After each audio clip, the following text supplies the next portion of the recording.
All right, for my current events project, I'm going to talk about ethics, excellence, and failures. So just to start off, I'm going to talk about a pretty well-known issue to all of us. We're all Towson students, we're faculty, so we've all heard about this before. So the biggest thing that we've heard in the past few months is about the Towson University sports cuts.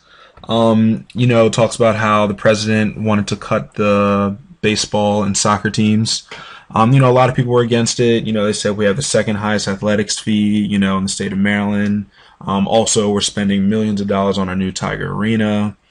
At the same time, they try to use Title IX as, maybe one of the reasons for why we have to cut some of these teams, but most people didn't believe it.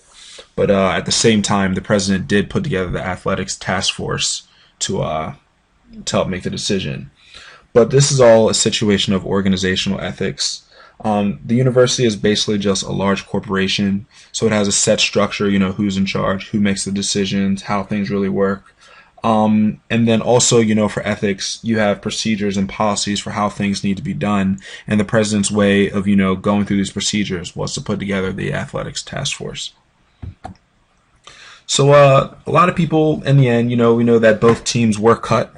People didn't like how it was handled. They thought it was unprofessional, heartless maybe. She made the decision and an email was sent out to the campus, and then the teams were sat down for a quick meeting that they didn't even know was happening, and then they were told that their sports were going to be cut. She took police escorts, to guide her out of the building. So a lot of people didn't like that. Like I said, they said it was heartless. But at the same time, for this decision, did she make the decision using other people's input? Was there transparency? I could say transparency-wise, there was, because she did put together the task force to get other people's opinions and to help other people make the decision for her. So, ethically, I guess the best decision would be for the president to not just make it off of her own thoughts, her own opinions, but to ask other people as well. But, other people won't agree with that. That's just my own personal opinion.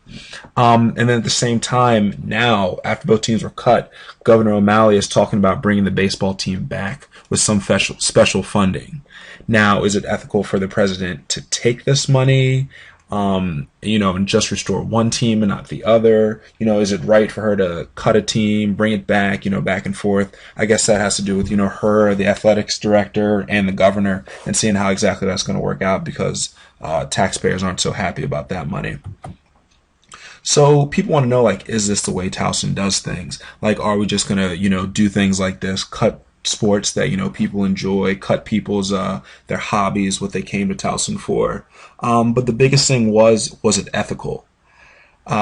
She did go through special procedures for how she set this up. She did get other people's opinion, and in the end, this all comes down to the bottom line. It was to save money. They said to help have long-term financial stability, and cutting these teams was their way of doing this. Maybe they could have done it other ways, but we're not really in that decision, in that position to make that decision. It was a bit of an abrupt decision, she made the decision and told people so quickly. I figured that was better than just dragging it out any longer, but once again, that just comes down to personal opinion. And then once again, why would they bring the baseball team back and not soccer? That's something, I guess, that we just won't exactly know. But, ethically, is it right to just bring back one team and not the other? This whole story has brought a lot of, bad rep for Towson. People think of us as this heartless school with this heartless president that, cuts America's, favorite pastime. But at the same time, it just has to do with a decision needed to be made to fix a problem. And it all comes down to ethics, has to do with leadership. That comes right from the textbook. Someone has to make these decisions. It just has to happen. And these decisions have to be made ethically. So, looking back at how the process was handled, ethically, I think it was right. Maybe, it was a hard decision, but once again, it all comes down to the bottom line, and it had to be done.